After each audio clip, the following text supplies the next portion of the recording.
Begin again as we really delve into Huma Abedin. For decades, worked behind the scenes, working as Hillary Clinton's right-hand woman, but we know on and off since 2011, she's been thrust in front of the public over her husband, Anthony Weiner's sexting scandals. For her part, Abedin has asked for people to allow her family to work through such a private and painful process. Then we know in 2013, she spoke on behalf of her family after Weiner admitted to a second scandal. My name is Anthony Weiner. Anthony's made some horrible mistakes, both before he resigned from Congress and after.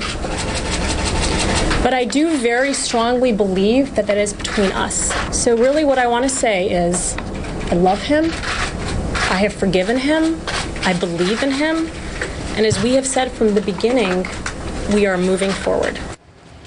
Moving forward, trying, but then the story exploded again. Third scandal, the story breaking yesterday. The New York Post publishing the photo reportedly of Weiner in a suggestively sexually posed with his toddler apparently sleeping beside him. Yesterday, Abedin announcing that they are separating.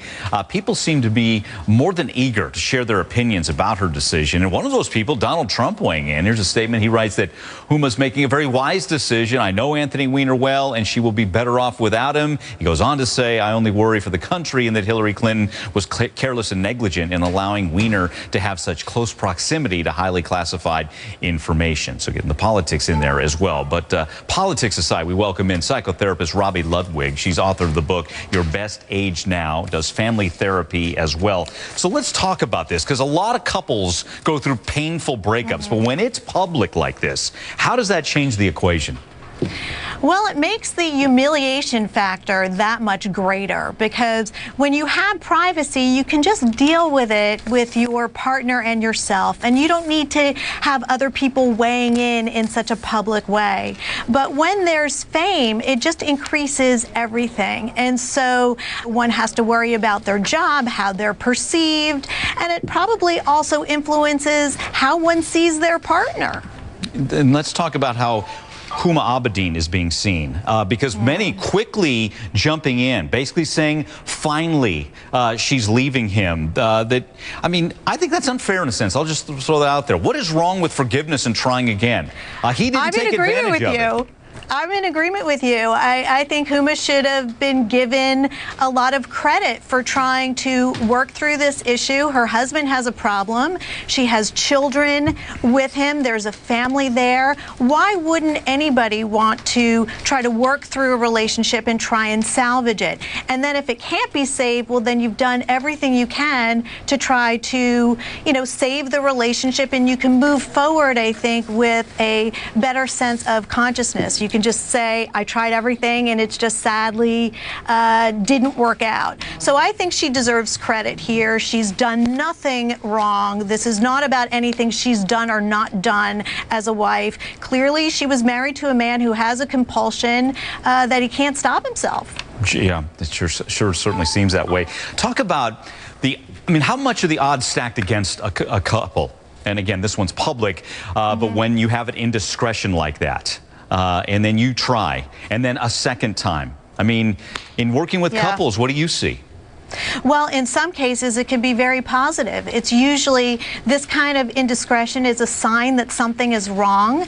And for couples who are invested in making their relationship stronger, they can learn what this indiscretion means in terms of their relationship and try to rebuild from there. So some couples get stronger and feel closer to one another after this kind of cheating or indiscretion. And then there are others that realize, hey, I'm married to a man or to a woman who likes to be with different partners, and that's either okay or not okay, and then they make a decision based on their priorities in terms of relationships.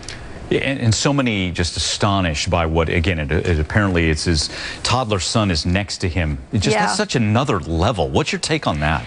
It is. It's, you know, Anthony Weiner strikes me as somebody who is very needy of attention, who wants to be aggrandized. It's interesting to me that these relationships are not real relationships. They're more fantasy relationships. So, you know, it's really all about him wanting attention and to feel sexually important and probably personally important. He could be bored. There are a lot of different reasons, but what's really sad is to see this self-destruction on his part, because he really was somebody with a lot of promise, both politically and probably personally, and now he's really destroyed that all for himself. How do they both recover moving forward?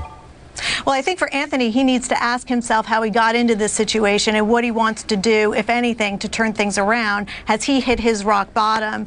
And for Huma, it's really discovering what attracted her to this kind of man and what kind of person does she want to be with moving into the future? What characteristics does that type of person have? And how would she go about finding a new person in her life? Because I'm sure she will. And with her, she's got to, you know, not hear or believe the lie that she's weak in all of this. When you're a public person, you learn how to dismiss all of the various commentary, and you just really focus on your own truth and the people who are close to you and who are pulling for you. So I would hope that she's doing that, and I have no reason to think that she isn't at this point. Yeah. Hey, Robbie, always good talking to you. By the way, we're going to hit... Likewise. Yeah, the legal side of this, what it could be like in family court between these two. That's coming up. Robbie, again, appreciate your time.